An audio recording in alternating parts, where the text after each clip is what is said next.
Mabuti naman at nagkaroon ka na ng malay. Athlete ka ba?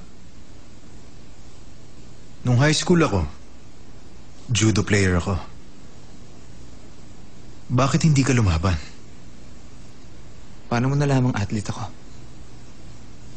Pinagmasdan kita kanina. Natuto tayong magpagulpi muna bago manakit. Nag-taekwondo ako noon. Nung elementary. Dati, naka-gold medal ako. Tsaka, Mr. Marty Kim, asan yung guardian mo? May kailangan siyang pirmahan. wala naman akong guardian eh. Ako po ang guardian niya.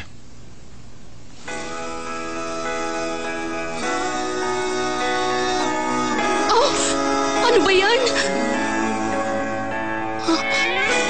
Oh! Oh! Oh! Sige, kunin mo! Ang galing naman! Ayan, ganyan nga! Sige pa!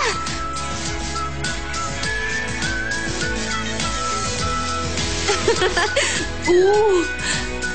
Ooh! Oh! Suntukin mo! Malinis na ang pangalan mo.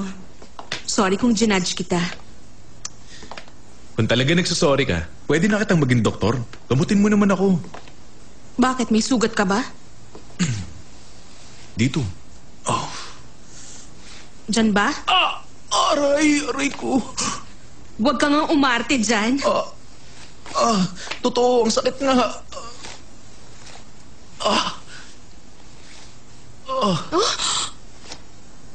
Oh!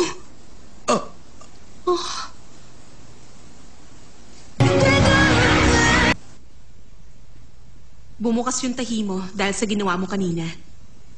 Kailan pa ba ito? Ilang araw na rin. Paano ka nasugatan? Nakuha ko yan habang nasa field. Sa kalagitnaan ng misyon. Ganun ba? Nakakatakot naman yon. Hindi mo talaga masasabi kung kailan ka matatamaan. Tama ng bala to. Kung ganun, may ginamot ka ng ganyan? Nakakita na ako ng gunshot wound nung naging volunteer doctor ako sa Africa. Nakuha ko yung sugat na yan. Nung minsang na-assign ako sa Normandy. Naaalala ko, may ililigtas kaming sundalo nun. Habang pinapaulanan kami ng kalaban namin ng mga bala. Yun bang taong niligtas mo doon? Si Private Ryan ba siya?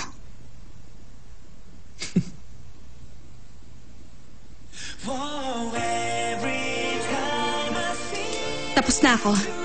Next week, pwede mo nang ipatanggal yung tahi. Pero dapat, panatilihin mo malinis yan. May ospital ba sa kampo? Pupunta ako rito. Hindi ba malayo to? Malayo. Araw-araw ako rito. Sobra naman yun. Kung gusto mo, mga 3 times a week ka nalang pumunta rito.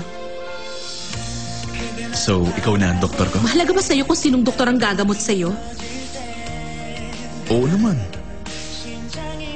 Lalo na kung kasing ganda mo.